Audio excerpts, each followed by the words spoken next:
This is literally the youngest and the hottest that I will ever be, and I'm not getting fucked. And the issue is, I think I look naked too. I don't think it's too much to ask to be put through a fucking mattress. I'm so desperate. Like, I'm desperate. I know I look so desperate. It's because I am. No one wants to fuck anymore. Seriously. No one wants to make out. No one wants to flirt. Everyone's tired, anxious, and touch-starved. I really need a boyfriend because there are times where I feel desperately lonely and I just want to cuddle. Young men aren't having sex. Nearly a third of men under 30 have not had sex, and a higher percent do not have as much sex as they like. You can already see the desperation here. So today we're going to take a closer look at this mindset and where it leads, starting with a girl who seems completely desperate to get a boyfriend.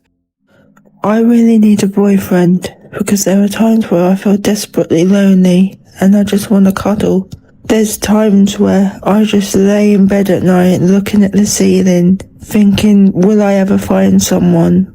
And I've been told in my comments and in lives and by friends that I will find someone and it'll come along when I'm least expecting it.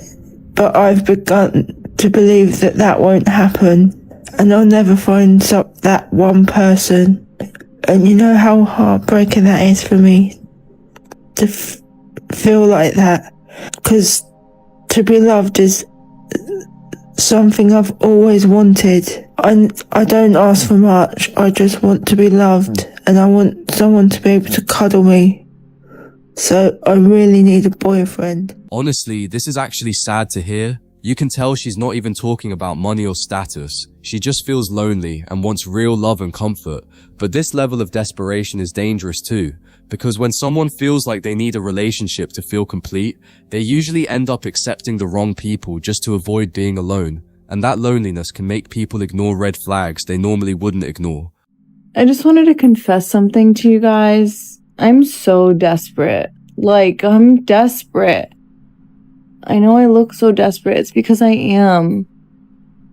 I'm so desperate. I can't find any guy that will, like, ever want to, like, be with me or hug me or cuddle me or, like, smell me.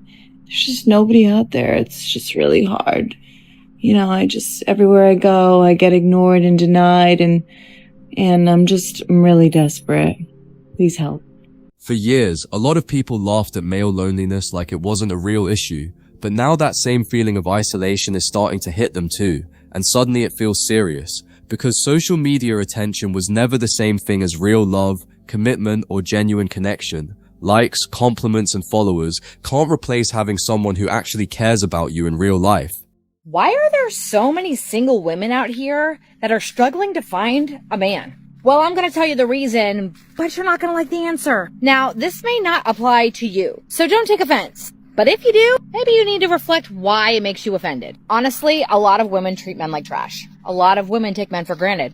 A lot of women want men to take accountability for their actions and what they do. But boy, if you ask a woman to take accountability for her fault in her actions, it's straight to signing divorce papers. But my question is, why are women so resistant to taking accountability? Like really, what is the reason why you won't take accountability for your actions? I know for me personally, because I was this woman for many, many years, like most of my marriage, I realized it's because I thought I had to be perfect and that society judged me based on my level of perfection. And if I dared to take accountability for my faults and actions, then I would be even more demonized. But the reality is, me not taking accountability was making it worse. A lot of people are so scared of looking flawed or being judged that instead of admitting mistakes, they defend everything they do. But the problem is, avoiding accountability usually damages relationships even more. And the fact she can now look back and admit I was part of the problem too already shows more self-awareness than most people ever reach. I'm not saying we're the whole problem, but at least on my platform, on this side of things, a lot of men are trying. They're putting in the effort. They're doing the things that they need to do. And women are taking their husbands for granted. They got married because they wanted to be married, not because they wanted to be a wife. So you single ladies struggling to find a man, most men are not even wanting to get married anymore because they've dealt with bad relationship after bad relationship of women taking them for granted and treating them like trash. And honestly, I can't blame them. If you put all the effort in for a year and didn't get anything back, you wouldn't tolerate that either. So why are we expecting men to just sit down, shut up, and take it? You would advise every one of your girlfriends, girl, don't take that from him. Why should he take that from you? And honestly, I truly believe that lack of accountability is one of the number one reasons why marriages are failing. We refuse to take ownership of the things that we need to take ownership for. I can promise you, if you take accountability for your actions and work really hard to fix them, your marriage can look completely different. Cause y'all, that's where I'm sitting right now. Problem is, you just gotta swallow your pride, do what it takes to make a change. A lot of men today are tired because they feel like they're constantly expected to provide, fix everything, and keep the relationship together, while their own feelings get ignored.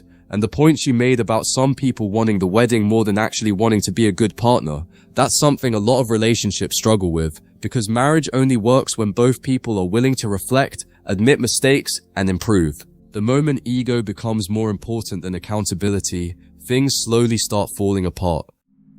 Okay, so I'm sure by now most of you have seen this study. Young men aren't having sex. Nearly a third of men under 30 have not had sex, and a higher percent do not have as much sex as they like.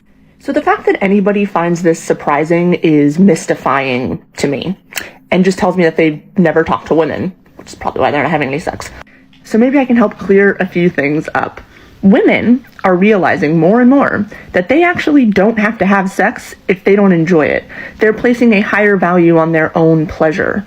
Now, traditionally, you might not know this, cishet men are not outstanding in bed, and oftentimes they don't give a shit if the woman is having a particularly good time. Should they? Yes. Do they? Not usually. The moment people start blaming an entire gender, the discussion becomes pointless. She's talking about women wanting better experiences and more emotional connection, which is fair, but at the same time, a lot of men also feel ignored, unwanted, or constantly judged in modern dating. The reality is, both sides are frustrated right now. And for a really long time, we've had a society in which women are economically dependent on men. But as women become less and less economically dependent on men, they don't have to offer men access to their body. There is some truth in what she's saying. When people become financially independent, they naturally become more selective about relationships too. But relationships were never supposed to be just provider in exchange for access. That mindset cheapens both men and women. Also, there's this epidemic of dudes with like podcasts and YouTube channels offering absolutely shit takes on how to treat women or how to get women. And women are telling you that they're shit takes, but men flock to these dudes in droves. And half these dudes are basically telling you how to be an abuser to some degree or another. And women keep saying, this is not what we want, this is not what we like. But men would rather listen to other men tell them how to get a woman than to respect women enough to listen to them about what they want. Honestly, there's some truth on both sides here. There are creators online giving terrible advice, teaching manipulation, games, ego battles, all that toxic stuff.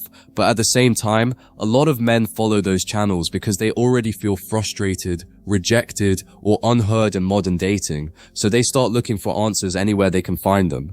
The real problem is that dating advice online has turned into a war between men and women, instead of teaching people how to actually build healthy relationships, because in reality, nobody wants manipulation long term. People want respect, attraction, trust, peace, all together.